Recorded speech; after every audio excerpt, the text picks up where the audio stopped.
Okay, let's move on to the next game because this is a team that have really bugged me this year. I've been so high on them over the last 5, 6, 7 years. But Sevilla versus Mallorca, Sevilla -155. This should be like -220, but they've been so disappointing this year and unpredictable, and yet they're still sitting up with the top on the top table. Mallorca get all their points at home. They scored twice and then let in 6. So we don't know what Mallorca's turning up, but Mallorca are at +475. I thought that'd be +775. Pavlos, Sevilla, are they just in transition? And this is a season where, even though they've been above average, they've been nowhere near where they need to be. Yeah, I think that Europa League, bid really kind of threw them off.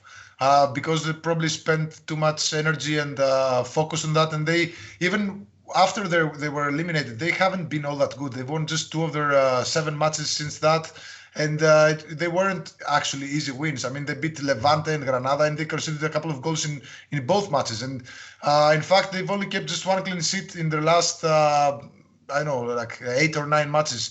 Across all competitions, and they conceded against Cadiz, Levante. I mean, everybody scores against them. So that defensive prowess has kind of went away in this final matches of the season. Pavlos?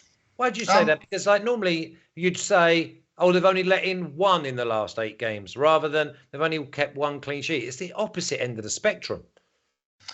Well, I think they're just since they couldn't really challenge the title, since they really couldn't challenge the Europa League, since they were eliminated from the Copa del Rey, they're just waiting for the season to be over. To be honest, without spending too much, they don't even need to win. They just now they're 7 points ahead of Betis, so they really need to mess up royally to finish 5th. So.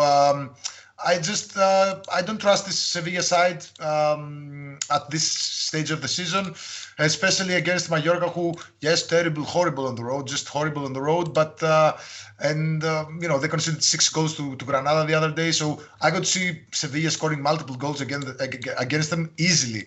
But I wouldn't be surprised if Mallorca maybe somehow scored here.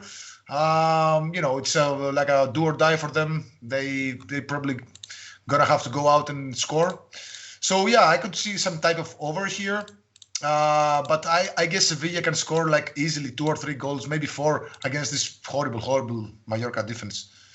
Yeah, Roman. And the one thing that alarms me is when we have a look at these figures again, Sevilla -1 yesterday was +100. I know it was Sunday. I know that people have their days off, but it's now +120. I was thinking that Sevilla -1 would have been -115 after they'd seen it at +100, but it's gone 20% in the other way. It's now starting to get either scary or unbelievable value. I mean, I think it's becoming really good value because it's true that Sevilla haven't really performed the second half of the season. They've struggled towards the end. We remember we were talking about them as contenders to the league at one point, but then they kind of lost all that energy, all that capacity going forward. And honestly, Lopetegui has really struggled to find solutions despite having a pretty good squad. But despite all of that, and despite being worse than Villarreal last weekend, I still think that at home against Mallorca, as Pablo said, I mean, they should get the win. Sevilla have scored in 94% of their home games, and Mallorca have scored only in 6% of their away games. So this proves that Sevilla should win because they're going to score, and it doesn't matter whether Mallorca scores or not. I think Sevilla will score at least 1 or 2 more than them. So honestly, I think that it makes sense to go for Sevilla and add some goals onto that, or even the -1 that you mentioned is also a good value because Mallorca, after that 2-6, I mean, how do you recover from that, they weren't playing Madrid, they weren't playing Barca or Atleti, they were playing Granada. How do you recover from a 6-2? I don't know. I think Mallorca are really doomed this season, and I feel like they're going to go down.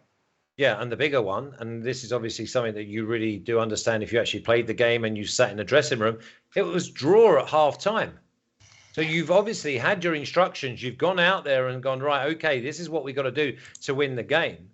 20 minutes later, you're like 4-1 down. You're like, whoa, what's going on here? So, I mean, they're the questions. But you then start looking over to the bench and your leader is like, you've just conceded 6. So it's not as if like they got off to a disastrous start and it was all uphill.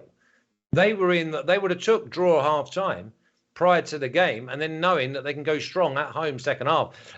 Official picks, because again, Michael Makeda says, can't believe we actually thought they had a chance of winning La Liga.